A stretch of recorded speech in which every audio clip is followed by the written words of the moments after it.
Oh, but the circumstances aren't the right ones. Oh, but I'm not ready. I haven't trained for this fully and I need more time. Look, at the end of the day, circumstances will never be perfect. In fact, if you are waiting for circumstances to be perfect, the only thing that will happen perfectly is that your dream will never become a reality.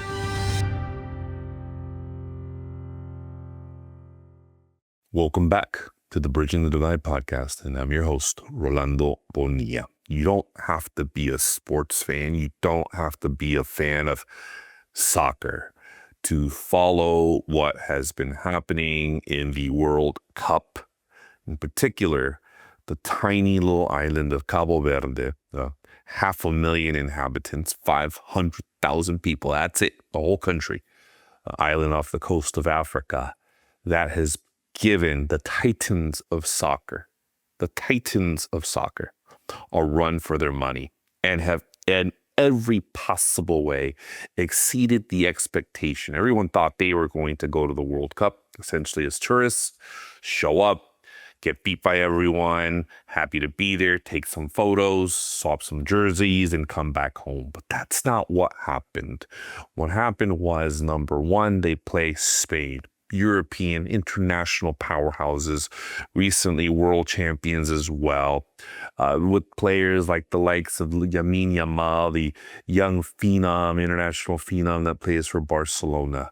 What was the outcome of that game? The world thought the outcome of that game should have been 7-0. The outcome of that game was 0-0, and the overnight stardom of Cabo Verde's goalkeeper, Vozinha, who at the age of 40, now in soccer terms, 27 is old. 40 is considered like, what the hell, night of the living dead. You shouldn't even be on this pitch.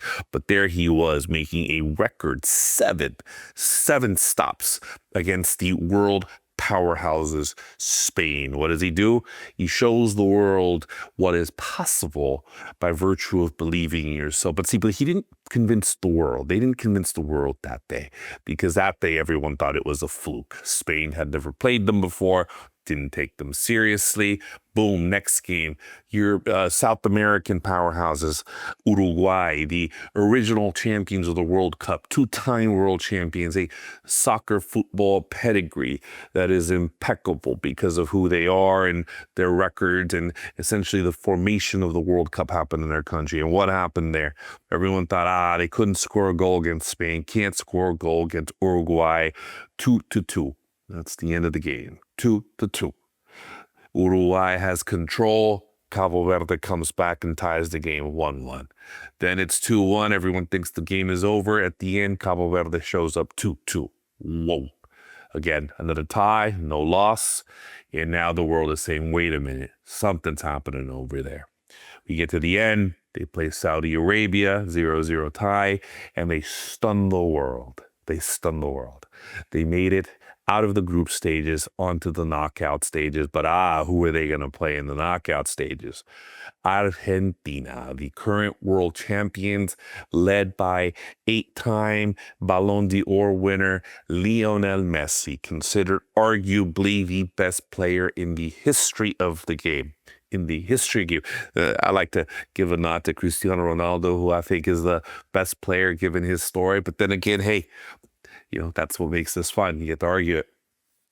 Everyone assumes an easy win. Everyone assumes that Cabo Verde would just get destroyed by the current world champions. And what happens? 2-2. They get taken to extra time, and Argentina, with no legs, no energy, fainting essentially on the field, trying to hold on for dear life, score a third goal in extra time, which eventually was the game winner. Now, if you don't like football, if you don't enjoy it, I understand that right now so far you're sitting here saying, Rolando, what does any of this have to do with the Bridging the Divide podcast, and why do you keep talking about the World Cup? Well, for one, I went to 3 games myself, and it was very much an experience of a lifetime. And it was one of these things where you can appreciate. You don't have to appreciate sport. You don't have to appreciate soccer, but you can appreciate the fact that what we've witnessed with this Cabo Verde team, and they're not the only one, right? There are other teams out there that are really making a run for their money here. But they are demonstrating to us what is possible when you believe in yourself. When you take the time to prepare, when you take the time to study, when you take the time to actually visualize the idea that you can win, when you actually take the time to visualize the idea that everything is possible. Now, I know that sounds gimmicky and I know that sounds cliche to you. You're probably sitting there saying, Rolando, I've heard this plenty of times. I see this all the time. You're not saying anything that's not been said before. And I don't disagree with you.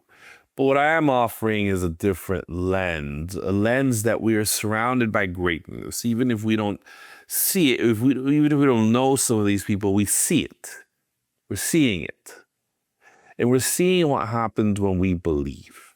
The simple idea of believing married with the idea of putting in that work. Now, in business, what does that mean? It means you have to have vision. I just had breakfast with someone, and one of the things I was sharing was, if you don't have vision, you have nothing. You will not be successful. You will not be able to actually plan your life. Now, let me backtrack that a little bit. You can be, hypothetically, you can get lucky and, situations can be created or presented to you that you weren't expecting, that weren't a part of your plan, and they make things work for you. But the reality of it is that at the end of the day, you have to have vision. These players, the Cabo Verde players, saw themselves winning. There is absolutely zero chance, and I played sports, so I know there is zero chance that you can actually do the type of performance that they did without them showing up into this tournament and believing. And what a lot of people don't realize is that they actually had to get out of the African tournament in order to even qualify into the World Cup, and they beat Cameroon, which in the international soccer world is a powerhouse, right? That's a team that provided the world with legendary players like Samuel Eto'o, who played in Milan, Inter Milan, who played Barcelona, players that are known for their grit, for their toughness. So it wasn't a fluke, right? It was a team that was unified, worked together. We've talked before about the importance of surrounding yourself with people who see your vision, who buy into your vision, who want to bring value to that vision in order to make that vision a reality. So that was a team. We saw that this team had a very firm but positive coach. Again, you have to have vision setters. You have to have people who you are able to call for leadership, that you're able to call for ideas, that you're able to allow yourself to receive criticism from in order to make you better, right? You saw a team that mentally was strong, was not afraid of the moment. Now I know the Spain game, I saw that. When they played Spain, you could see in the beginning that they were just trying to feel their legs. That's normal. You could tell that there was a level of nervousness. That's normal. But as the minutes passed by, you saw also that they were buying into the idea that this was possible. That this was possible. Now, for you, as you're building your business, I know I talked to a lot of you, and there are many more, I'm sure, that have the same story. Oh, but the circumstances aren't the right ones. Oh, but I'm not ready. I haven't trained for this fully and I need more time. Look, at the end of the day, circumstances will never be perfect. In fact, if you are waiting for circumstances to be perfect, the only thing that will happen perfectly is that your dream will never become a reality. Now, I'll say it again. If you are waiting for circumstances to be perfect, the only thing that will be perfect is that your dreams will not become a reality. Now, remember, we're the Bridging the Divide podcast, right? So we're the kids who don't have that luxury in the first place. We're those kids that candidly, our time is of the essence because we don't really get to enjoy our wins until, let's call it what it is, until our late 30s, early 40s in most instances. Now, that's not to say there aren't outliers, but that is to say that when you don't, have instant access, when you don't have the ability to call a friend or a relative to open a door, you have to create your own door. And whether you like it or not, that path will take longer. Let's take Vocinia, for example. Did not become a pro soccer player until his 20s. Most players become pro soccer players when they're 12. I mean, I'm not even exaggerating. Cristiano Ronaldo went to Lisbon at age 12. Lionel Messi went to Barcelona at 13. And yet this guy continued to work through it. And in the soccer world, as you know, if you're trying to become pro in your 20s, hell, in any sport, if you're trying to start becoming a pro in your 20s, the vast majority, if not everyone around you, is probably telling you to quit. And he didn't. He stuck with it. And eventually became the goalkeeper for his national team in his 40s, where most people are telling you it is impossible. And yet there he was, 7 stops against Spain, 7 stops against Argentina, including 1 or 2 against Lionel Messi, the best player in the world. No fear, rose to the moment. And now there are conversations about teams throughout the world having an interest in him and giving him a contract. Now, again, how does this apply to you? It applies to you in that you don't have a set time in terms of when things are going to work out. What you do will have is the ability to control all of the elements within what you're doing to put you on a path where your opportunity can actually run into luck and you are prepared to take advantage of that opportunity, right? And so what does that look like? It means that you have to buy into this notion that no matter what is happening around you, no matter how hard life gets, you have to prepare. Look, I have been in my personal life, people don't realize this, I've had to navigate my company through some of the most darkest times in my life, right? The death of loved ones, my almost death. You don't know, but when COVID hit, I almost passed from it. And you have to somehow keep your mind focused on the fact that you're going somewhere, focused on the fact that you have a plan. And even when you're afraid, you have to convince yourself sometimes that you're not, in order to put that next foot forward, because these are the elements that you do control. These are the elements that you can have a say in that will put you on a path that will increase the likelihood of your success, right? And so if you do your homework, I'll give you a great example of how of obvious failure, and then people say that it's just not working out for them. I once had a friend who asked me to invest in his restaurant. Guy's a great cook. Food was great. It was amazing. It was, I always enjoyed it.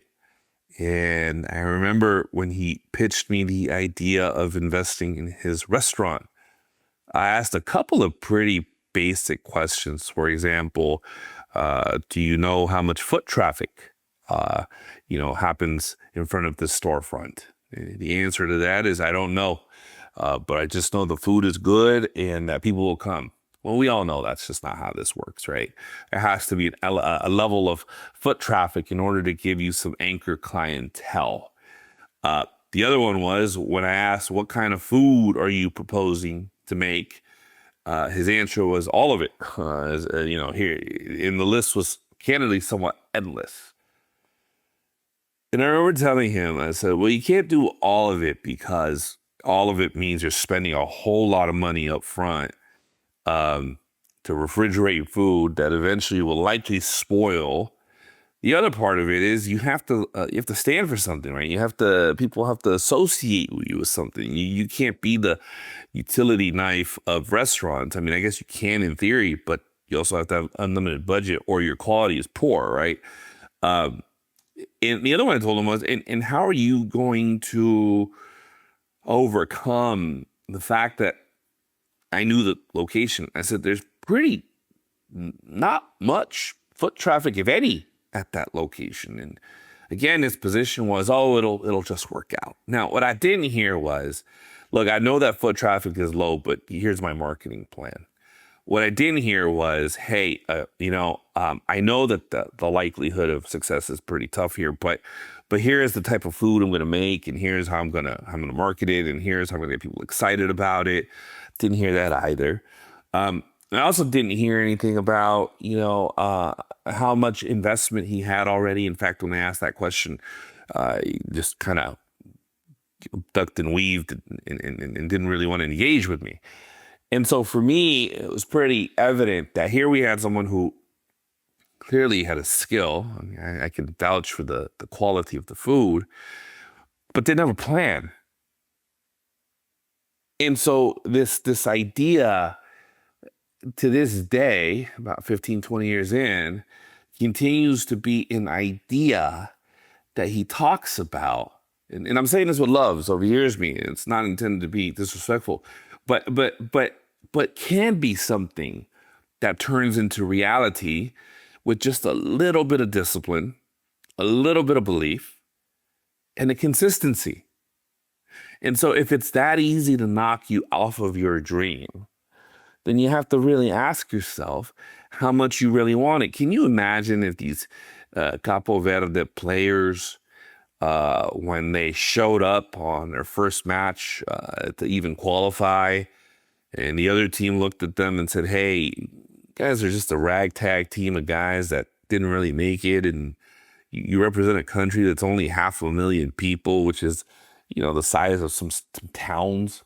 Why are you here? And their response would have been, oh, well, I guess you're right. I mean, why are we here? And we're not going to train, and we're probably going to lose. So, oh, the hell with it. The world would have been robbed of this story. The world would have been robbed of us knowing who these folks are and knowing their backstories and enjoying the beautiful privilege and pleasure they've given us of this tournament. Now, think of it now in the context of you, right? Think of it in the context of you. The world hasn't had the opportunity to experience and enjoy the pleasure of what it is you're trying to build or trying to become. But the price of admission for us to get that privilege and that benefit and that pleasure is you having a ironclad mind that no matter how difficult the circumstances are, you continue committed to moving forward, you continue committed to building, and you continue committed to stepping into with everything you have, regardless of the size of the opponent or obstacle in front of you. Now, again, bringing it back to the Bridging the Divide podcast. For a lot of us, we start with negatives. So what do you have to lose? I've always said, what do I have to lose as I was coming up? What do I have to lose? I know what it's like to not have. I know what it's like to want. I know what it's like to quietly sit there as folks are wearing, cool designer things and I can't afford them. I know what that's like. I know how it made me feel. I know I didn't like it. But I also knew that for me to not be in that position, I couldn't afford to sit there complaining about where I was born and complaining about what I didn't have. Instead, what I did was focus on what I did have. I had support. I had emotional support. I had people to nurture me. I had people who, as much as they loved me and did try to nurture me out of fear and love, were trying to convince me to accept lower goals for me, right? Lower goals for me. And, it's funny, recently I told my father, joking, I said, who I took to the World Cup, I said, hey, I said, aren't you glad I was hard-headed and didn't listen to you in regards to career? And he kind of looked at me and laughed and kind of sheepishly said, yeah, I am actually. I knew he was proud of me. But I also knew even then that what was being said to me was the goal, wasn't out of not having belief in me. It was more out of realizing I just needed to make it in something. And that if you're not exposed to things, your definition of success is limited to what you're exposed to. right? And so for me, I was fortunate enough to always have a bit of an independent streak in me, and that allowed for me to continue moving forward. But look, I had struggles. I remember, one time I was in San Francisco running for the San Francisco Board of Supervisors, which, if you know anything about San Francisco politics, it's a contact sport. People follow it, right? The joke for some is that in San Francisco, you follow the 49ers, the Giants in politics. And I'll never forget, I just shared the story. I'm sitting in front of a Burger King. I'm standing there campaigning, and, people bringing a newspaper to me, and they're asking me to autograph it, giving me my own campaign literature to sign. And I remember telling them, joking, the moment I sign it, the value will go down, because who really cared about my signature, right? But what they didn't know is I was in front of a Burger King. I was hungry. I had no money. I was broke. And I remember at one point thinking, what if would it be okay if I asked them for $5? And ultimately I didn't. But those are the things that happen, right? Like, those are the experiences you have, and those are the things that will feel tough. But if you're able to overcome them, which shouldn't take much if you believe. The work part will take a lot, but believing and dreaming is free. It doesn't take much. If you're able to do that and set that vision, then you too will have the chance to be the Cabo Verde of your life and your ecosystem, in terms of letting folks know that what's impossible is possible. And look, we live in a time where we need more inspiration and motivation than ever before. And I want to see you all win. And I want to see you all achieve your dreams and your goals. And at the end of the day, I think you want the same for you and your families, right? We're not going to change communities that already suffer from a socioeconomic investment standpoint if we ourselves aren't willing to invest in ourselves. And if we ourselves aren't willing to step up to the challenge, to make what is on the surface impossible possible. I'm going to close with Cabo Verde. When they lost, the entire world's response was quite the opposite of a loss.